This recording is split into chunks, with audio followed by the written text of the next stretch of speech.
साथियों नमस्कार, स्वागत है आपका अपने चैनल सक्सेस जंक्शन एक कदम सफलता की ओर में। और हम लेकर के आ गए हैं आपके लिए एमपीपीएससी 2020-2021 की दृष्टि से अति महत्वपूर्ण आपका यूनिट 9 का एक टॉपिक है ई गवर्नेंस। और आज का जो ई गवर्नेंस का टॉपिक है ये बेसिकली एमपी के ई गवर्नेंस की यहाँ पर हम बात करेंगे। तो ये दो दृष्टि से आपके लिए महत्वपूर्ण है। पहली बात, इसमें एमपी करंट के भी प्रश्न आपके शामिल हो जाएंगे। और दूसरी बात, ई गवर्नेंस यूनिट 9 जो है वो एमपी के भी प्रश्न आपसे पूछे जा सकते हैं गवर्नेंस के लिए। क्यों? क्योंकि ये अलग से यूनिट 9 जोड़ा गया है। ठीक है, तो और आप एमपीपीएससी का एग्जाम दे रहे हैं तो एमपीपीएससी ये उम्मीद करती है कि आपको भी ई गवर्नेंस की जो भी जानकारी है, मध्य प्रदेश ई गवर्नेंस की, उसकी भी पूरी जानकारी आपको होगी। ठीक है, तो आज हम एमपी के ई गवर्नेंस की योजनाएं कौन कौन सी चली हैं, कौन कौन से इनिशिएट लॉन्च किए गए हैं, उनके बारे में हम आपको बताएंगे। ठीक है, सबसे पहले सबको होली की शुभकामनाएं। सर कहेंगे कि सर आज होली है, आज छुट्टी क्यों नहीं है? तो देखिए, जिस दिन हमारा सिलेक्शन हो जाए वही दिन हमारे लिए होली होगा, वही दिन हमारे लिए दीपावली होगा। ठीक है, सिलेक्शन लेकर के जब आप पिता के पास जाएंगे तो पिताजी उसी दिन होली मनाएंगे, माताजी उसी दिन दिवाली मनाएंगी। ठीक है, उससे पहले कोई त्यौहार नहीं, कोई कुछ नहीं। ठीक है, 11 अप्रैल को आपका पेपर है, आपको जो है अपना सिलेक्शन उसी को निगाहों में रखना है, जिसका एग्जाम 21 अगस्त को है। यानी कि जो अगस्त में आपका 2021 अगस्त में जो है आपका एग्जाम आने वाला है एमपीपीएससी का, उनका जो टारगेट है वो उस पर निगाह रखेंगे। ठीक है, चलिए बिना समय गवाए हुए चलते हैं सीधे प्रश्न नंबर 61 की ओर, क्योंकि समय हमारे लिए अब बहुत ज़्यादा महत्वपूर्ण है। देखिए, मध्य प्रदेश की पहली आईटी नीति कब आई थी? ऑप्शन ए है 1992, ऑप्शन बी है 1999, ऑप्शन सी है 2016 या फिर ऑप्शन नंबर डी है 2000। तो कब आई थी मध्य प्रदेश की पहली आईटी नीति? तो पहली के बारे में भी हम आपको बताएंगे और अभी कौन सी चल रही है उसके बारे में हम आपको बताएंगे। पूरी डिटेल से हम आपको जानकारी देने वाले हैं। आइए देखते हैं। सही आंसर है बी, यानी कि 1999 में मध्य प्रदेश की पहली आईटी नीति आई थी। देखिए, तो पहली आईटी नीति 1999 में आई, वहीं वर्तमान में जो है 2016 की आईटी नीति पर कार्य हो रहा है। तो प्रश्न पूछा जाएगा कि वर्तमान में कौन सी आईटी नीति के अंतर्गत कार्य हो रहा है? तो 2016 की इंफॉर्मेशन टेक्नोलॉजी नीति के अंतर्गत कार्य हो रहा है। ठीक है, प्रमुख कार्य क्या है? तो इस नीति का प्रमुख कार्य है मध्य प्रदेश में निवेशकों को आकर्षित करना एवं अत्यधिक जो कुशल कामगार हैं उन तक पहुँच बनाना। ठीक है, आईटी नीति के मदद से। चलिए आगे बढ़ते हैं, प्रश्न नंबर 62 की बात कर लेते हैं। प्रश्न नंबर 62 है, मध्य प्रदेश में कुल कितने मिशन मोड प्रोजेक्ट कार्य कर रहे हैं? ऑप्शन ए है 5, ऑप्शन बी है 7, ऑप्शन सी है 6 या फिर ऑप्शन नंबर डी है 8। तो कुल कितने मिशन मोड प्रोजेक्ट कार्य कर रहे हैं? तो मिशन मोड प्रोजेक्ट होते क्या हैं उनके बारे में भी आइए आपको जानकारी देते हैं। आंसर इसका 6, यानी कि सी इसका आंसर है। तो 6 मिशन मोड प्रोजेक्ट जो है वो मध्य प्रदेश में कार्य कर रहे हैं। देखिए, तो मिशन मोड प्रोजेक्ट के अंदर 6 प्रोजेक्ट कार्य कर रहे हैं। मिशन मोड प्रोजेक्ट का अर्थ है कि इन प्रोजेक्ट पर मध्य प्रदेश सरकार विशेष ध्यान देती है। ठीक है, जो 6 प्रोजेक्ट चल रहे हैं, जैसे ई रजिस्ट्री हो गया, ठीक है, और जो ज़मीन है इसको 100% जो है डिजिटल करना है, ये सारी चीज़ें जो है मिशन मोड प्रोजेक्ट के अंतर्गत आती हैं और इस पर जो है मध्य प्रदेश सरकार बहुत ज़्यादा ध्यान दे रही है। ठीक है, चलिए धीरे धीरे आपको सारे मिशन मोड प्रोजेक्ट जो हैं आपको वीडियो खत्म होते होते पता चल जाएंगे। देखिए, प्रश्न नंबर 63 पर चलते हैं। इनमें से कौन सा प्रोजेक्ट मध्य प्रदेश सरकार द्वारा जिला प्रशासन के लिए लॉन्च किया गया है? स्पेशली फॉर जिला प्रशासन के लिए यहाँ पर लॉन्च किया गया है। कौन सा प्रोजेक्ट है आइए देखते हैं। ऑप्शन ए है ई ट्रेजरी, ऑप्शन बी है ई डिस्ट्रिक्ट, ऑप्शन सी है ई जिला या फिर ऑप्शन नंबर डी है ई टेंडरिंग। तो इनमें से कौन सा ऐसा प्रोजेक्ट है जो जिला प्रशासन के लिए चलाया गया है मध्य प्रदेश सरकार के द्वारा? सही आंसर बी, यानी कि ई डिस्ट्रिक्ट नाम से एक जो है इनिशिएट लॉन्च किया गया है मध्य प्रदेश सरकार के द्वारा जिला प्रशासन के लिए स्पेशली। आइए देखते हैं पूरी जानकारी। तो देखिए, हम गार्डन से जो है यहाँ पर हम वीडियो जो है रिकॉर्ड कर रहे हैं, इस वजह से आपको आसपास जो है प्रकृति के कुछ दृश्य या दृश्य दिखाई तो नहीं देंगे, लेकिन सुनाई जरूर दे रहे होंगे। ठीक है, पक्षियों की आवाज़ सुनाई दे रही होंगी। देखिए, यह प्रोजेक्ट जिला प्रशासन के लिए एक इलेक्ट्रॉनिक वर्क फ्लो प्रणाली में मदद करेगा। ठीक है, तो जिला प्रशासन के लिए, तो जिला प्रशासन के लिए ही कार्य करेगा। ई डिस्ट्रिक्ट परियोजना लोक सेवा गारंटी अधिनियम के ढांचे में कार्यान्वित की जा रही है। तो आपसे प्रश्न एक यह भी बन सकता है कि ई डिस्ट्रिक्ट परियोजना को किससे जोड़ा गया है, किस प्रणाली से जोड़ा गया है? तो आपका आंसर रहेगा सर, लोक सेवा गारंटी अधिनियम प्रणाली से ई डिस्ट्रिक्ट प्रणाली को जोड़ दिया गया है। ठीक है, याद रखिएगा, 2 प्रश्न आपके यहाँ से बन सकते हैं। ठीक है, चलिए आगे बढ़ते हैं प्रश्न नंबर 64 की ओर। एसएसडीजी का पूर्ण रूप क्या है? ऑप्शन ए है state service delivery governance, option B है state service delivery government, option C है स्टेट सर्विस डिलीवरी गेटवे या फिर ऑप्शन नंबर डी है state service of state gateway. बताइए क्या होगा एसएसडीजी का पूर्ण रूप? आइए देखते हैं। तो सही आंसर है सी, यानी कि स्टेट सर्विस डिलीवरी गेटवे जो है वो एसएसडीजी का फुल फॉर्म हो जाएगा। आइए आपको जानकारी देते हैं इस प्रश्न के बारे में। तो देखिए, एसएसडीजी का पूर्ण रूप state service gateway delivery gateway है। इसका मुख्य रूप से कार्य क्या हो रहा है, तो कॉमन सर्विस सेंटर के माध्यम से दूरस्थ पहुंच की सेवाओं को नागरिकों तक आसानी से पहुंचाना। ठीक है, तो देखिए कॉमन सर्विस सेंटर क्या था, हमने आपको बताया था बहुत सारी जानकारियां जो हैं, बहुत सारी जो लिंक वगैरह हैं मध्य प्रदेश सरकारी, उनको कॉमन सर्विस सेंटर पर उपलब्ध करा दिया जाता है, तो आपको हर जगह ढूंढना नहीं पड़ता है। तो देखिए यह 6 विभागों की 41 सेवाओं को एक ही मंच पर प्रस्तुत करता है। तो 6 विभाग जो हैं उनकी 41 जो सेवाएं हैं उनको एक ही वेबसाइट पर आपको देखने को मिल जाएंगी। वो सारी सेवाएं आपको अलग अलग वेबसाइट पर जाकर के नहीं सर्च करना पड़ेगा, सीधे कॉमन सर्विस सेंटर पर जाइए और जो भी आपको फॉर्म भरना है या फिर टैक्स जमा करना है वो सारी चीज़ें एक ही गेटवे पर आपको मिल जाएंगी, एसएसडीजी पर। ठीक है, फुल फॉर्म जरूर याद रखिएगा, पूछा जा सकता है क्योंकि ये मध्य प्रदेश का प्रश्न है। चलिए आगे बढ़ते हैं।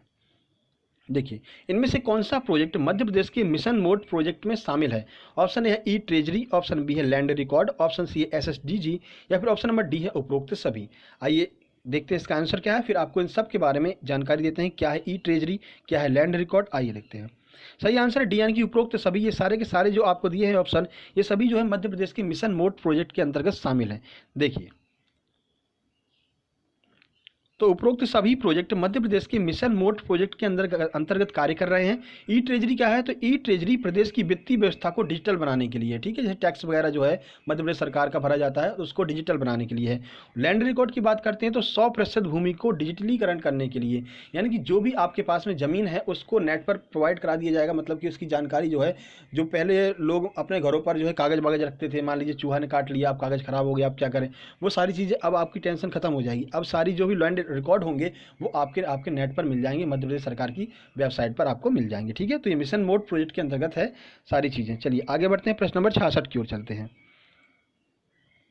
बहुत महत्वपूर्ण है ये प्रश्न, आपको कहीं देखने को नहीं मिलेंगे क्योंकि एमपी का कोई गवर्नेंस पढ़ाता नहीं है। ठीक है, मेन गवर्नेंस पढ़ा करके निकल लेते हैं, लेकिन आप एमपीपीएससी का एग्जाम दे रहे हो, यूनिट 9 में अलग से ऐड किया गया है, तो क्यों नहीं पूछा जाएगा आपसे एमपी गवर्नेंस, है ना, तो एमपी गवर्नेंस जरूर पूछा जाएगा।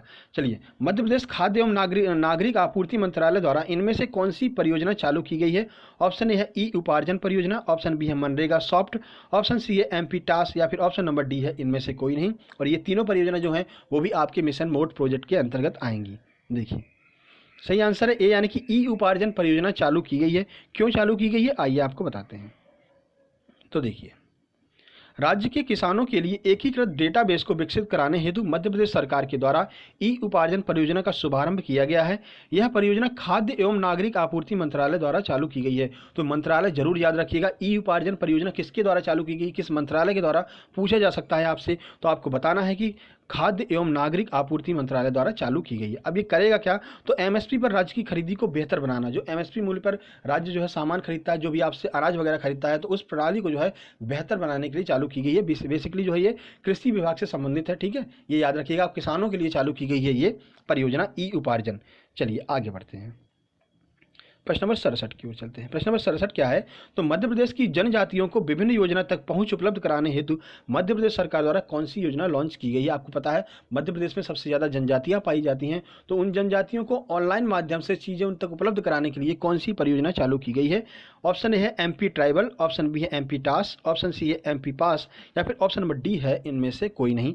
आइए देखते हैं इसका आंसर, आपको फुल फॉर्म भी बताते हैं।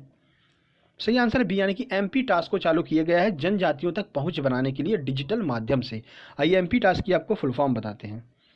तो देखिए, एमपी टास्क का पूर्ण रूप है Madhya Pradesh tribal office automation system. ठीक है, तो पूर्ण रूप जरूर याद रखिएगा, एमपी टास्क का Madhya Pradesh tribal office automation system इसका पूरा रूप है।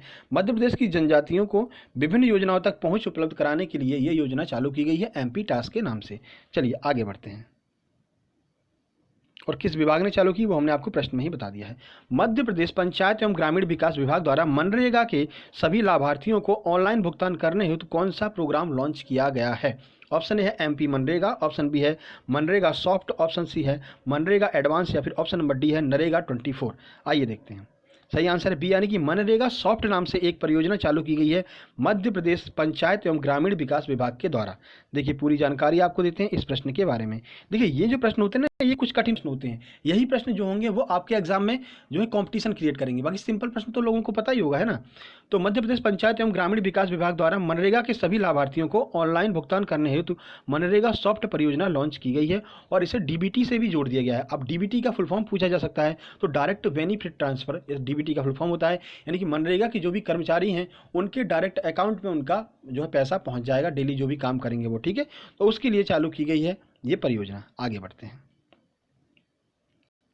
प्रश्न नंबर 69, इनमें से किस जिले में एसएमएस आधारित निगरानी प्रक्रिया चालू की गई है? ऑप्शन ए है मुरैना, ऑप्शन बी है भिंड, ऑप्शन सी है बैतूल या फिर ऑप्शन नंबर डी है छिंदवाड़ा। आइए आंसर देखते हैं। सही आंसर सी, यानी कि बैतूल में एसएमएस आधारित निगरानी प्रक्रिया मध्य प्रदेश सरकार के द्वारा चालू की गई है। तो किसकी निगरानी की जाएगी वो भी आइए हम आपको बताते हैं। देखिए, यह प्रक्रिया जिला पंचायत बैतूल के द्वारा चालू की गई है, ग्रामीण विकास मंत्रालय द्वारा कार्यान्वित की जा रही है। तो मंत्रालय आपको याद रखना है, ये एसएमएस प्रक्रिया किसके द्वारा चालू की गई है? तो ग्रामीण विकास मंत्रालय के द्वारा। मनरेगा के कर्मचारियों के दैनिक गतिविधियों की निगरानी एवं गुणवत्ता में सुधार करना इस परियोजना का कार्य होगा, ठीक है। कि मनरेगा वालों ने कितना काम किया है, क्या किया है, आज की फ़ोटो भेजिए, वीडियो भेजिए, ये सारे जो भी कार्यक्रम हैं ये आपको एसएमएस के माध्यम से इस परियोजना के आधार पर चालू किए गए हैं, ठीक है, मध्य प्रदेश सरकार के द्वारा। देखिए, रिटर्न फॉर्म में चीज़ें हम आपको इसीलिए दे रहे हैं कि आप जब इसकी पीडीएफ डाउनलोड करें तो बड़ी आसानी से रिवाइज कर सकें। एक बार वीडियो देखिए, एक बार पीडीएफ डाउनलोड कीजिए और पेपर देने जाने से पहले यूनिट 9 की जो हमने पीडीएफ दी हैं वो सारी पढ़ लीजिएगा। और यूनिट 9 की प्लेलिस्ट हमने अलग से बना दी है, कम से कम आपको 2 से 3 बार वो प्लेलिस्ट देख करके जाना है, सारी की सारी, ठीक है। यूनिट 9 भी है उसमें, यूनिट 8 भी है, यूनिट 7 के भी प्रश्न आपको देखने को मिलने वाले हैं, ठीक है। पीडीएफ आप हमारे टेलीग्राम चैनल से डाउनलोड कर सकते हैं। टेलीग्राम ऐप पर जाइए, वहाँ पर सर्च कीजिए सक्सेस जंक्शन, आपको हमारा लोगो दिख जाएगा, क्लिक करके वहाँ से आप ज्वाइन कर लीजिए टेलीग्राम चैनल। वहाँ पर आपको ये सारी पीडीएफ मिल जाएगी। फिर इसके बाद हम पोल भी क्रिएट करते हैं, टेस्ट भी क्रिएट करते हैं, वो भी आप दे सकते हैं। और जो है ये सारे के वीडियो जो भी हैं, सारे के सारे वीडियो वहाँ पर आपको एक ही जगह पर मिल जाएंगे। चलिए आगे बढ़ते हैं। प्रश्न नंबर 70, और वीडियो को लाइक भी करते चलिएगा भाई। हाँ, तो मध्य प्रदेश सरकार के सभी होटल एवं पर्यटन विभाग की जानकारी एसएमएस द्वारा पर्यटकों के मोबाइल पर उपलब्ध कराने के लिए कौन सी परियोजना लॉन्च की गई है? ये बेसिकली एमपी टूरिज्म वालों ने लॉन्च की है, मध्य प्रदेश जो है टूरिज्म को बढ़ावा देने के लिए। ऑप्शन है incredible Madhya Pradesh, option B है एमपी टूरिज्म आपके द्वार, ऑप्शन सी है IRCTC SMS for Madhya Pradesh tourism या फिर ऑप्शन नंबर डी है इनमें से कोई नहीं। तो क्या होगा इसका सही आंसर? आइए देखते हैं। सही आंसर सी, यानी कि IRCTC SMS for Madhya Pradesh tourism चालू की गई है। जो पर्यटक आते हैं उनके मोबाइल पर ही एसएमएस द्वारा जानकारी उपलब्ध करा दी जाएगी मध्य प्रदेश टूरिज्म के बारे में, कि कहाँ पर आप जैसे कि ओरछा जा रहे हैं तो आपके एसएमएस पर आ जाएगा कि ओरछा में कौन कौन सी चीज़ें घूमने लायक हैं, ठीक है ना। आप जैसे ही रजिस्टर कराएंगे ना, अगर आप मध्य प्रदेश में इंटर करेंगे तो वहीं पर आपका फ़ोन नंबर ले लिया जाएगा और आपको सारी जानकारी एसएमएस के द्वारा प्राप्त होती रहेगी। देखिए, यह परियोजना मध्य प्रदेश पर्यटन विभाग के द्वारा चालू की गई है।